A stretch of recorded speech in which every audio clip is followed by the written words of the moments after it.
Um eficaz sistema de justiça terá de se preocupar mais em reduzir a injustiça e em incrementar a justiça do que com a construção de uma sociedade perfeitamente justa, pois em última análise a justiça está ligada à maneira como a vida vai correndo às pessoas e não apenas à natureza das instituições que as rodeiam.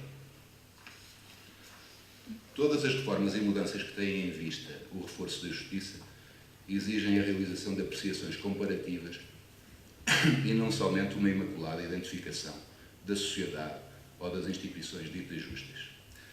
Citando Kant, trazer a razão para o mundo torna-se a principal empresa da moralidade e também a obra e a esperança da humanidade. Concordo com o que escreveu há dias Jamil Pinto dos Santos, professor de Finanças no Jornal Público, no sentido de que na conjuntura de contenção em que vamos viver nos próximos anos, é mais justo limitar as transferências ilegítimas do que coartar-nas de direito, embora seja difícil. Isto porque nas primeiras se vai tirar muito a uns poucos, mas que têm poder decisório, enquanto nas segundas se tira pouco a muitos, sem qualquer poder. No mesmo jornal, a edição da passada terça-feira, a propósito da inesperada detenção nos Estados Unidos do Presidente do Fundo Monetário Internacional, sublinhava Pedro Lomba que, quando lê como é feita a justiça noutras esferas, com uma clareza e previsibilidade que não parecem sacrificar nenhum direito, mais lhe apetece agradecer aos génios que criaram o nosso processo penal e montaram a tapeçaria do sistema de justiça, concluindo não saber o que pretenderam garantir, se a justiça, se a inocência. Infelizmente, segundo ele, demasiadas vezes não conseguiram nenhuma. Devo confessar que, apesar do que se diz sobre a eficiência da justiça americana, não deixo de me sobressaltar com um certo fervor justicialista que perpassa pela sociedade estadunidense, permitam-me o brasileirismo, que julgo não contribui para assegurar um efetivo direito de defesa dos arguidos. Já não se trata aqui de cuidar do enforcement, mas de vender a imagem, a marca.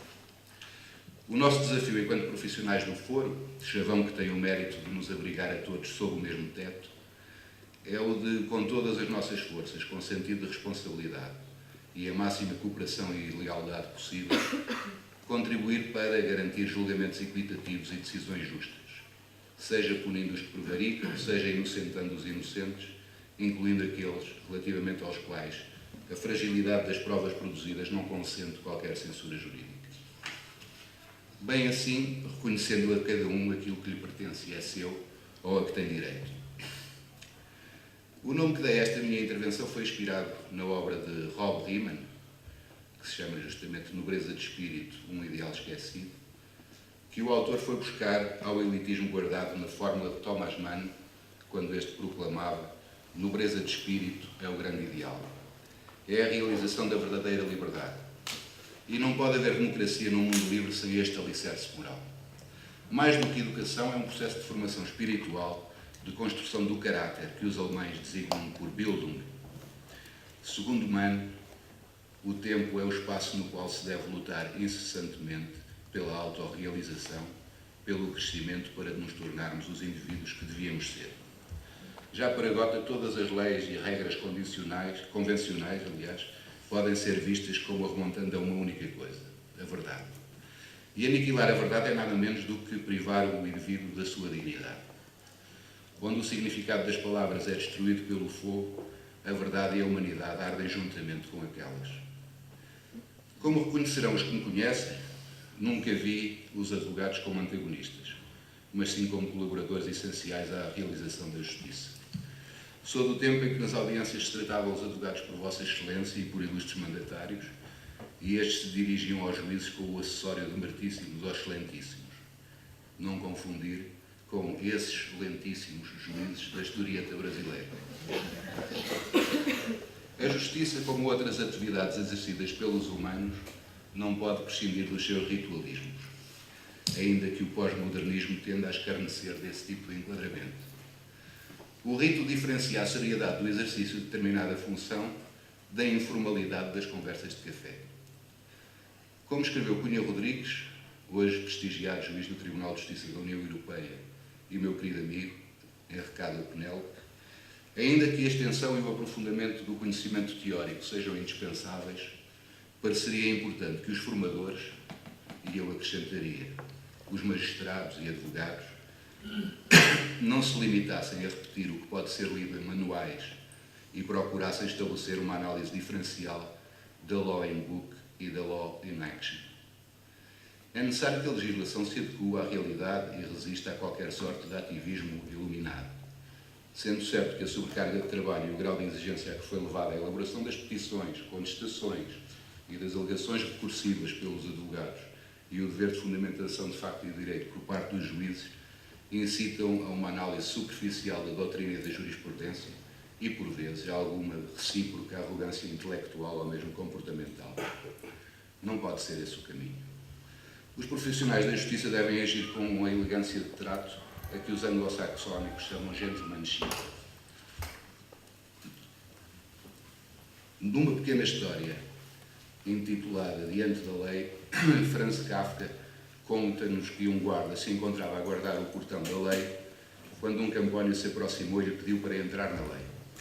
O guarda disse-lhe, de momento não o posso deixar entrar. O homem perguntou se o deixariam entrar mais tarde. É possível, respondeu o guarda, mas não agora. O homem estica-se para espreitar lá para dentro e, ao vê-lo, o guarda ri-se e diz: se te sentes assim tão atraído, tenta entrar. Não obstante o meu veto, mas presta atenção, eu sou forte e sou apenas o menor dos guardas. O homem do campo, que não esperava tantas dificuldades, pensava: a lei deveria ser certamente sempre acessível e a todos. Decide que é melhor esperar até que o deixem entrar. O guarda dá-lhe um banco e deixa-o sentar-se de um dos lados da porta. Ali fica ele durante dias e anos, fazendo várias tentativas para entrar. Entretanto, o guarda faz pequenos, mas frequentes interrogatórios. O campónio suborna ao guarda, mesmo sacrificando tudo o que tem, enquanto este aceita tudo, dizendo-lhe que só o faz para que ele não pensar que se esqueceu de qualquer coisa. À medida que vai envelhecendo, o homem limita-se a resmungar, torna-se infantil, a sua visão começa a falhar, mas na sua escuridão está consciente do brilho que emana eternamente do portão da lei. Antes de morrer, faz sinal ao guarda para que se aproxime, retorquindo-lhe este: o que é que queres agora? És insaciável. Disse-lhe o homem: então como é que durante todos estes anos ninguém para além de mim alguém para além de mim pediu para entrar? O guarda, reconhecendo que o homem do campo atingir ao seu limite, grita-lhe no ouvido: mais ninguém poderia entrar aqui, visto que o portão foi feito só para ti. Agora vou fechá-lo. Senhoras e senhores advogados, nunca permitam que o portão da lei se feche, pois só dessa forma honrarão a memória do vosso patrono Santo Livro. Obrigado.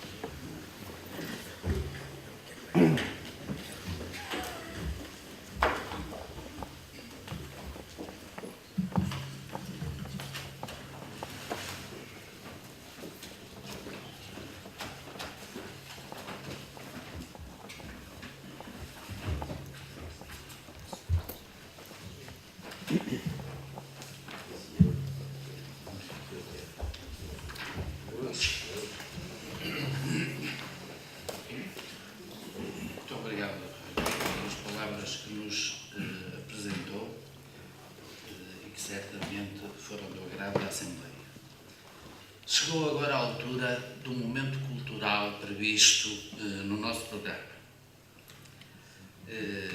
Esse momento cultural vai-nos ser proporcionado por um colega, que é o Dr. Augusto Leitão, que está aqui ao lado, e que vai nos dar a honra de apresentar aquilo que ele sabe, certamente que não tudo, mas aquilo que ele sabe para além daquele advogado que enfrentamos no tribunal. O Dr. Augusto Leitão é barcelense, é natural da freguesia de Chavão, casado, tem 2 filhas, uma das quais é advogada na comarca de Barcelos. Também se licenciou em Direito pela Universidade de Coimbra no ano de 1976. Fez o seu estágio em Barcelos, tendo como patrono outro ilustre colega, o Dr. Vasco de Carvalho. Inscreveu-se como advogado em dezembro de 1977 e tem sempre exercido em Barcelos. Já desempenhou o cargo de Presidente da Delegação da Ordem dos Advogados de Barcelos no triênio de 1993-1995. Além da profissão de advogado que abraçou e exerce com afinco, dedica-se também às artes e às letras. E é essa a faceta dele que hoje vamos escutar e que hoje vamos perceber melhor. Quanto às letras, em 21 de 11 de 2009, lançou na Biblioteca Municipal de Barcelos um livro intitulado Caminhos de Pedra. No mundo da música é conhecido por Augusto Madrugada. Penso que este pseudónimo que tem originou-se nos seus tempos de estudante. É um estudioso e um recoletor de músicas, cantigas e letras do antigamente, não só no nosso país, como também no estrangeiro. Em 14 de março de 2008, deu um concerto no Auditório São Bento de Ménia, em Barcelos. Tem feito outros espetáculos na divulgação da sua música e das suas recolhas. Tem editado um CD de músicas intitulado Na Memória que se Alonga. Além das muitas músicas e letras que coleciona, é um estudioso e colecionador de instrumentos antigos ligados sobretudo ao tipo de música que cultiva. É nesse sentido que nós vamos ter a honra de ouvir hoje o Dr. Leitão.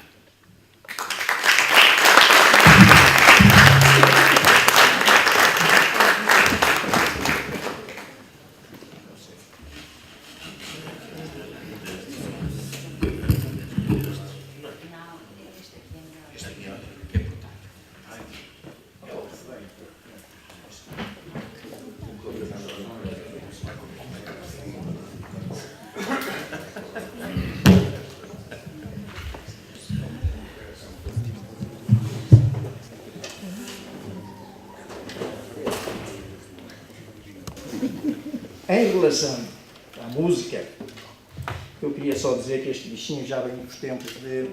E queria dar um abraço a dois colegas meus, em especial porque são desse tempo, e que são os meus amigos daquele tempo. Em relação ao Antunes Azevedo, ao meu colega Antunes Azevedo, ainda tentei que o filho, que também sabe um bocado de música e gosta, viesse para o meu redil, para o grupo, mas ele mostrou grande interesse, mas é que não vou insistir, quando quiseres lá estás. Isso não é verdade. Em relação ao... procura-se a identidade. Ou seja, se eu vou escrever algo sobre um personagem, é porque tenho certa afinidade. Ou então, estou de tal maneira.